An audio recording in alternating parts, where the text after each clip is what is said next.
Well, greetings and a most heartfelt salutations, everybody. Welcome to AMC Movie News, and this is AMC Spoilers, where we are going to spoil review the new Mad Max Fury Road. Now, just a word of warning to you guys.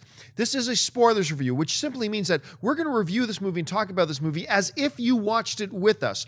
Our assumption here is that you've already seen the movie. Now, if you don't want any spoilers about Mad Max Fury Road, we suggest you just add this video to your favorites list or watch later list and then come back and watch it later. Although, I gotta say, there's not much to spoil about this movie, per se. Not a lot of big narrative or plot turns or anything. So you might be okay, but you have been warned. Joining me for the spoilers review is, of course, Dennis Zen. Thanks for having me. And over here, Mr. Mark Ellis. Mind blown. Let's talk about it. So let's talk about Mad Max. Mark, let's start with you. Overall, your impressions and things you liked about Mad Max Fury Road. Well, when I was excited leaving Avengers and I said, man, that opening scene was like a rock concert, this is a heavy metal thunderball. I mean, when you see the action spectacle that this thing is, you knew that coming in. From the trailer, you're like, man, I can't believe, are they going to do this for all 2 hours? They pretty much do. However, they left a little bit of room to tell a pretty interesting narrative as well. What surprised me the most about this film is the power of women in this script. When you see it, you're like, oh, they're really the ones that are going to be taking over the world. You are woman, hear you roar. That was something I didn't expect to see. But again, I mean, as far as starring Tom Hardy and starring Charlize Theron, of course, those are your marquee thespians. But this is George Miller's movie. I mean, this was this guy's vision. They gave a 70-year-old man $180 million to go into the desert and make a movie. And this is what he comes back with. I can't believe that somebody of any age would be able to pull off the action scenes. It's a lot like when I saw The Raid or The Raid 2, where I didn't know you could do something like that on film and make it look that compelling. It exceeded my every expectation, which was pretty high going into the movie.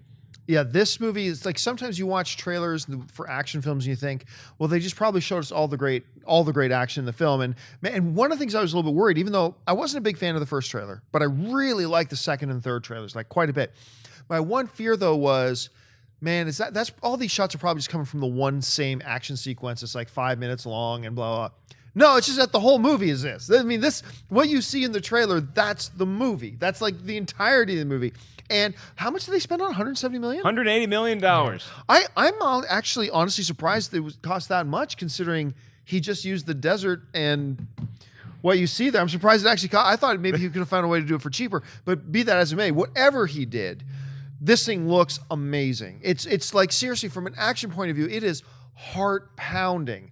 And I think from that point, I'm going to say it's, from an action point of view, it's the best movie of the year. From that point of view, it's just absolutely heart pounding. And the choreography of the action and the way that the action is shot is like every movement, from the swinging of a dude on a pole, like a pirate in one of those old pirate movies, to, the guys jumping and throwing the exploding spears and then cutting to the shot from this angle from down here. It's so beautifully crafted. I mean, it really is just a pleasure to look at. So those are my overall impressions. Dennis, your thoughts on Mad Max? I love this movie. I saw it for the second time last night. We watched it on AMC Prime. It's one of the best action movies for me of all time. The way they put everything together. You guys talked about the cinematography. It was great. The soundtrack was amazing. The sound effects, like seeing it in the theater with the sound rumbling around you, really brought you into the movie. And I think you're right when you're talking about, yes, Tom Hardy, he plays Mad Max. He was good in it. Charlize Theron is great as Furiosa. But it is George Miller's movie. It's his vision. He's the star of the film, even though you don't see him. And $180 million, it's a lot of money, but they did about 90% of this in practical. So yeah, that's a lot of cars to drive and blow up. I mean, I know it's in the desert, but I think there was over 150 stuntmen that worked on this movie. And half of those guys were on those pogo sticks that were going back. Yeah, it's just crazy. It's edited fantastically. This is one of those action movies that I will tell people, because a lot of people are like, oh, you guys just don't like, you can't turn off your brain. It's like, you can turn off your brain for this movie and enjoy it immensely, because everything, the craftsmanship is there, as opposed to some other action movies, like Transformers, what was it, Age of Extinction, right, where you can't tell where everything is happening. Where this movie, you can see like every beat, like every sequence, every car chase, like you see where they are, where everyone is, and in conjunction with each other, and it's put together very well. They shot, I think 48 hours for this movie, which is if you guys don't know, like average films, maybe 10-to-1 shooting ratio. This was 40 hours. That's a 24-to-1 shooting ratio. So I can't imagine the editor sitting there going through all that footage just to put it all together. Yeah, it's absolutely just nuts. Well, just talking about some of the positives of the film for me, what starts with me besides the action, because obviously the action is all anybody's going to talk about this movie. So aside from the action, for me, the set design, the design of this world is beautiful, just breathtaking, from the design of the cars to the design of the clothes, the designs of the scars even. Like, Miller has created a world that before the car chases and the crashing and all that kind of stuff starts, you are immersed in this world simply because of the design of it. And I wish before we had come on and started the show, I had gone on IMDb and looked up the designer for everything, but they did just a masterful job. I won't be surprised if there's some Academy Award discussion come the end of the year for this movie when it Best comes picture. to Best picture. yeah. Wouldn't that be amazing if this was one of the, hey, we got 10 slots. Yeah. It could happen. Yeah. It could. I'll get to my negatives a little bit later. But I mean, I thought the performances were all very, toned right for the design and the aesthetic of the entire thing. But I mean, I don't want us to sound like a broken record player, but it just comes back to the action. I mean, it's just relentless. Oh, and the other thing I really like too is right near the beginning when they first realize that Furiosa is double-crossed them, and they're rallying everybody to go. I love how there's this, it's almost like a religious ceremony when they go to take the steering wheel of a car, and it's like they thank their God for it and then run off. Like, that was really cool. The way that they use human beings, they call them blood bags, stuff like that. Just, it's those little details that when you're constructing a world that allow an audience member like myself to really get sucked into it and forget that you're sitting there watching this, fantasy epic or whatever it is in front of you, and it actually brings you into that world. It's just so masterfully done. So that's the things for me. What are the things that really stand out to you about it? Some of those technological aspects really impressed me too, like the blood bag. Like, I like, you can't kill off the hippie generation, and it's not going to happen here either, because the VW bug shows up multiple times, and they even put it on top of other things. Watching how, if you were this desperate in this world where every drop of water is so precious, every mouthful of fuel that you were able to siphon from one place needs to go somewhere else, and seeing that, okay, so we got this huge rig, and then we're going to put this other car on top of it, then we're going to cover it with spikes because we know we're going to have to be pirates and attack other teams. The way that everything was composed in these action sequences, one of my favorite parts is the guitar player. Yeah. He's awesome. on there, and he's not just doing it for the sake of rocking out a few chords. That's powering the vehicle as he's going, and he's bouncing back and forth. It was one of the neatest things I've ever seen. It's like you can have a world that is so bare bones when it comes to technology, but you can still have all these inventive ways to show a vehicle or show a character. The way that Charlize Theron was able to work with her appendage, and then her losing that appendage and the symbolism of that in the greater scheme of things.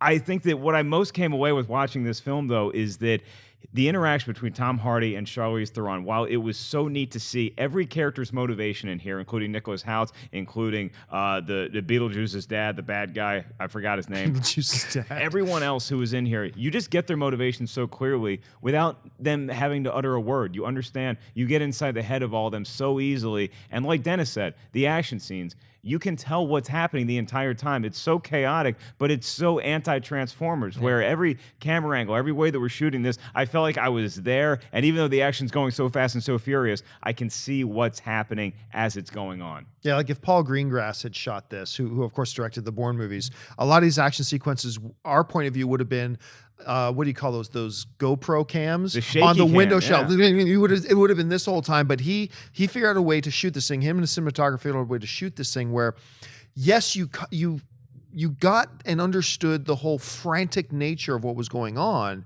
but everything was so clear to see, and it was just painted for you like the master is. Like George Miller literally took this creative paintbrush and painted this picture that we could see clearly, beautifully, and yet still get the sense of the chaotic action that was going on. So see, there you go, Hollywood directors. You don't have to take your camera and do this in order for the audience to understand like chaotic action. What are some of the things that really stood out? Well, to yeah, you you're talking about cinematography. That's John Seal, who I guess George Miller got to come out of retirement to do this movie. Nice. He had won Oscar for English Patient. He had shot Cold Mountain, I think, what was it, Rain Man and Witness as well, which he got all nominated for. Talking about those, the War Boys as well, the whole thing with the, like when they think they're gonna die and they spray paint themselves and all, they like things shiny and chromy and they're worshiping some sort of, I think they mentioned like V8 or something, like the V8 engine and just like that whole, what did he say? Like, I live, I die, I live again, you know, just if I die, I live again. It's like, no, we don't know the whole culture, but we get those impressions of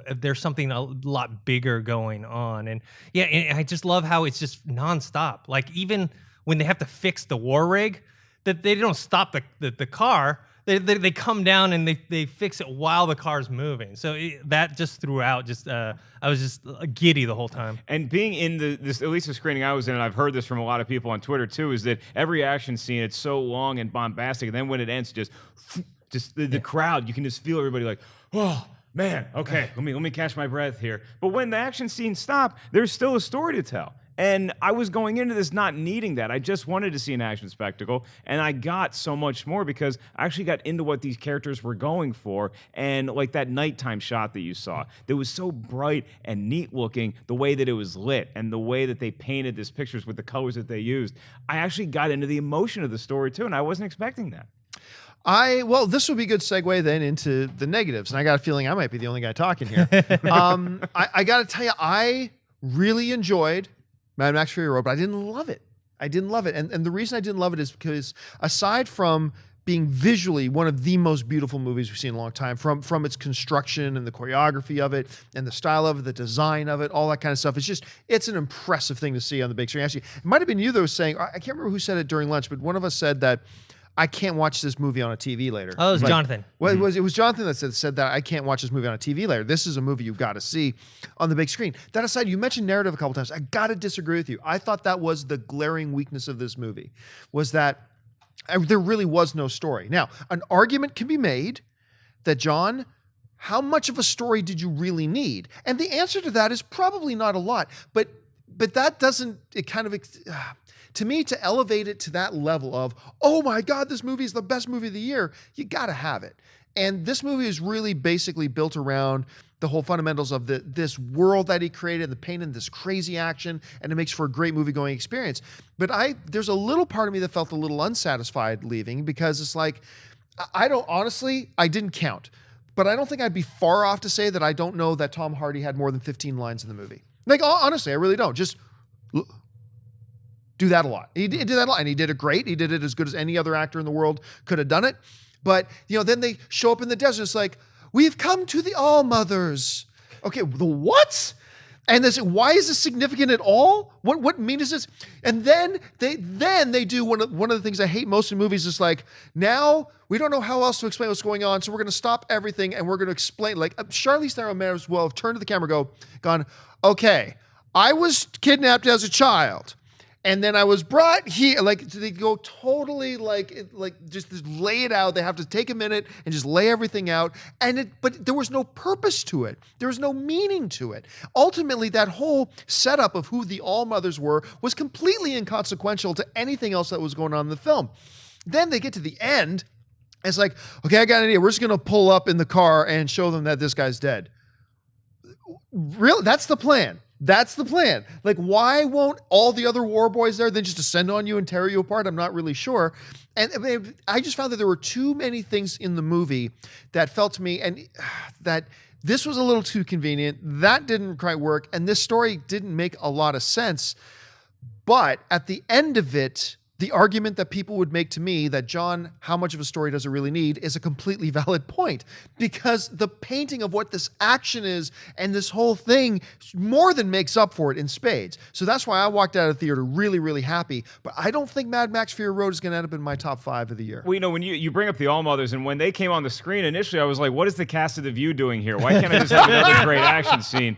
But then that's actually when the story took shape for me, is because this film to me is about about hope and how hope has to shift depending on what your circumstances are. You get to the Allmothers, and she says, we're going to the green place, and then they're like, wait, you didn't see the sign for the green? It's not here anymore. And so then when Max is like, I'm going off on my own, and then he decides he needs to go help them again, I like the fact that this was hope shifting into something else. And like, look, our best odds of survival or of furthering this race at all are going back from where we just came. And when I'm watching the first 20, 30 minutes of this movie, I'm watching all the characters and I'm like, why are you trying so hard to survive? Like, if this was me in this world, I'm just going to die. I'm just going to give up and be like, you know what? I don't have my Ford Fusion. I get no gas mileage whatsoever. Go ahead and put a stake through me. AC's on the fritz. That's right. What's the point? But then this movie won me over from a survivalistic standpoint, too, that I was like, you know what? I do agree that there are some good people here. And everybody's, like you said, when the vehicles are moving and they fix them as they're moving, that is so cool to me because it's like, look, if we die, we die. We don't have a lot to lose, okay? But and same thing with the end plan. It's like we're just going to dump this guy's body. Hopefully they don't hate us for killing him. And it was a really suspenseful moment for me. It's like, what is everybody going to do? What are those people up there going to do? What is the guy who's controlling everything from the tower? How is he going to react to this? I thought it was fascinating. Des? I thought that ending worked for me because I think in that, whatever that little community was, that guy Immortan Joe was like kind of like their god because he's the one who gave them all their water and all that stuff. And I felt like they had killed God and like thrown him down and like they were the new. Oh, I think that was the imagery exactly. I think it's exactly what. So I didn't mind that. I mean, yes, I think some of the scenes that you're talking about are a bit exposition heavy with them coming in and ultimately, talking about where this green place went. But it didn't bother me that much. I think in general, just knowing what this movie was supposed to be about and knowing that it wasn't going to be a deep narrative or deep like characters, I think I was fine with it.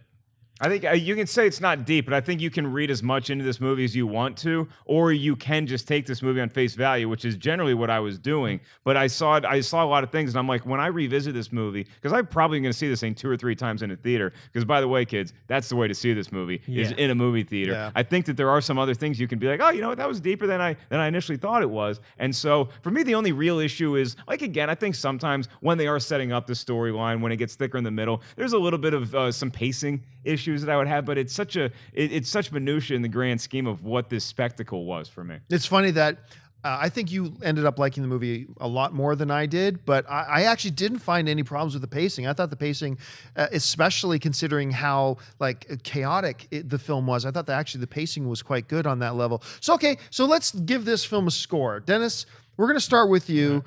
Final thoughts on Mad Max Fury Road and then your score out of 10. Okay, I think it's an amazing movie. It's probably going to make my top 5 unless there are like 5 other movies this year that are going to blow it away. I wasn't on the Avengers Age of Ultron review, but I did really like that movie, probably more than a lot of the people on the panel. But even that one, I probably would have given it a 9. This one, I'm giving it a 9.5. I think it's a blast. I think you can watch this multiple times. I think you get transported to a different world. It's beautiful. It's crazy. It's a controlled chaos that I love. Music is great. Everything about it. I think it's fantastic. I'm going to give this a 7.5.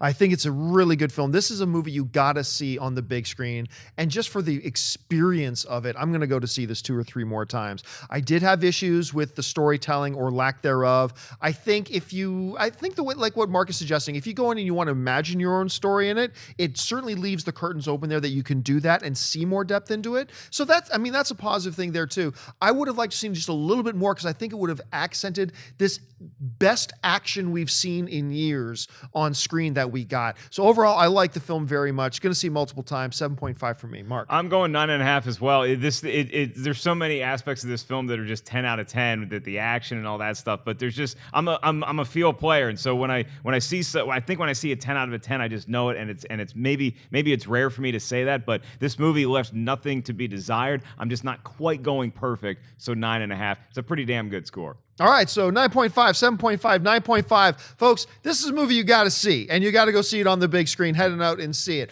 I want to thank, first of all, the guys who are joining me here for this Mad Max Fury Road. There's that line. What a lovely day. Mr. Dennis Zen. Hey, Dennis, where can people find you online if they want to find you? You guys can find me on Twitter @ThinkHero or on Instagram, dennis.tzng. And of course, Mr. Mark Ellis. Mark, where can people find you? You can find me shoving popcorn into my face at an AMC theater this weekend, watching Mad Max Fury Road again, or online at 5150 Ellis, Twitter and Instagram. And you can find me on Facebook and on Twitter just at John Campion. And listen, guys, most important part of discussing a movie is really what do you have to say about it? We want you to jump into the comment section below. What did you like? What did you not like? What would you score Mad Max Fury Road out of 10? Let us know your thoughts and keep the discussion going below. So that'll do it for us, guys. Thanks for joining us for AMC Spoilers. My name is John Campion. Until next time, bye-bye.